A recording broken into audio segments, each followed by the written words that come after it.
I want to say how grateful we are both to the Fringe and the Burnside, because last year, I think it was in March, this is in February, but we were there at the very end of the Fringe, and we mentioned Martin, Bryant, and Port Arthur. Well, that had unforeseeable results in that several people, shall we say, started to come out of the woodwork to talk to us. Not in Adelaide, they wrote to us from Western Australia, Tasmania, Melbourne.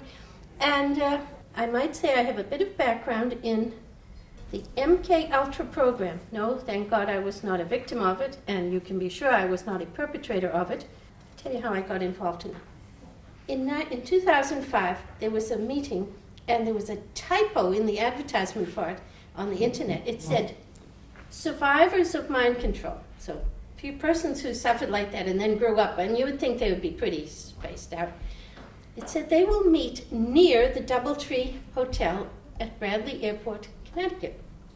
So I was living in New Hampshire, and it wasn't much of a trip down, a couple of hours. Oh gosh. And I thought that since it said it would near the Doubletree Airport, that it would be like in the parking lot or somewhere outside, and that if I saw that they weren't, believe me, I thought they were not going to be very good people, and if I didn't like what I saw, I'd just slip away. Well, as I got there was nothing happening outside. I went into the Doubletree, and they were meeting in the most proper manner, and they were lovely, well-dressed, well-spoken people, and they had been MK'd when they were kids. But these children were simply tortured. And, oh, yes, they were, by the thousands. And I have since met several of them, and after they were tortured, they could, and were, often made in to be the perpetrators. In fact, sometimes in these, I then went to many meetings after that, because I'm very interested, and sometimes one girl would tell me, well, that one over there is one of the ones who tortured me, but of course she herself probably doesn't remember it, because it's all been... Thank you for saying, thank you. Yes, yes. Like, it's not enough to cause either pain or fear in a torturee. You're now supposed to give them degradation. That's the thing. Oh, yes. As if, well, of course, I guess that makes your ego collapse, and then you either... Yes. I don't really know what happens, but let me tell you this letter quickly. I only have a few minutes. It seems to be written in Unley, South Australia, about 2 kilometers from where we're sitting at the moment. Someone is writing this in 1988 about Martin Bryant when he was 21 years old, so 7 years or 6 years ahead of the event.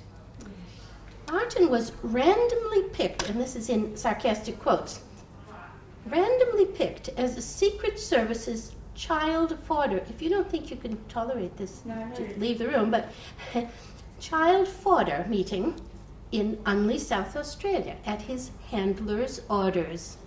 He was chaperoned by a chemist, and they named the name, but I ain't going to say it because I think that could be a crime to release secretive information anyway. And then it said, we established that he had been drugged unconscious for the trip from Tasmania, following the usual, expressly forbidden practice of being injected with the usual antidote. And my late husband, who was a doctor, used to tell me that if you have a very painful procedure without anesthetic, because you have to be awake for some certain things, Yes. put you through it, and then right after that they give you the scopolamine, and it helps you forget, which is good, because if you have to face that procedure again 2 months later, you'd rather probably not know. So it's quite easy to make someone forget immediately what you've just done to them, not what you did 2 weeks ago, but 10 minutes ago. It said his verbal communication was good, and specifically questioned on the allegations of wanting to kill people. Mr. Bryant was coherent, clearly denied it, and showed fear. We ascertained unreservedly that he was sincere, peaceful, and normal. We offered protection, but his handlers immediately rushed in and whisked him away.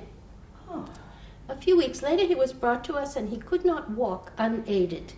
He had clearly been severely electroshocked and overdosed on neuroleptics, I don't know what those are, displaying an absent gaze with an attention span of 5 seconds or less, and constantly stooping head.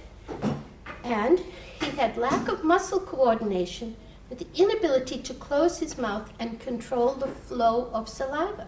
And funnily enough, the photos they showed of him in prison recently, he's like that, and maybe still. And the guy here says, probably due to an overdose of benzodiazepines, and so forth and so on. And finally it said, we were told that the worst would be applied to us if we tried to make any move to defend him or to divulge this. And subsequent history has shown that that threat was not idle. I don't know that it meant somebody got killed, I don't know.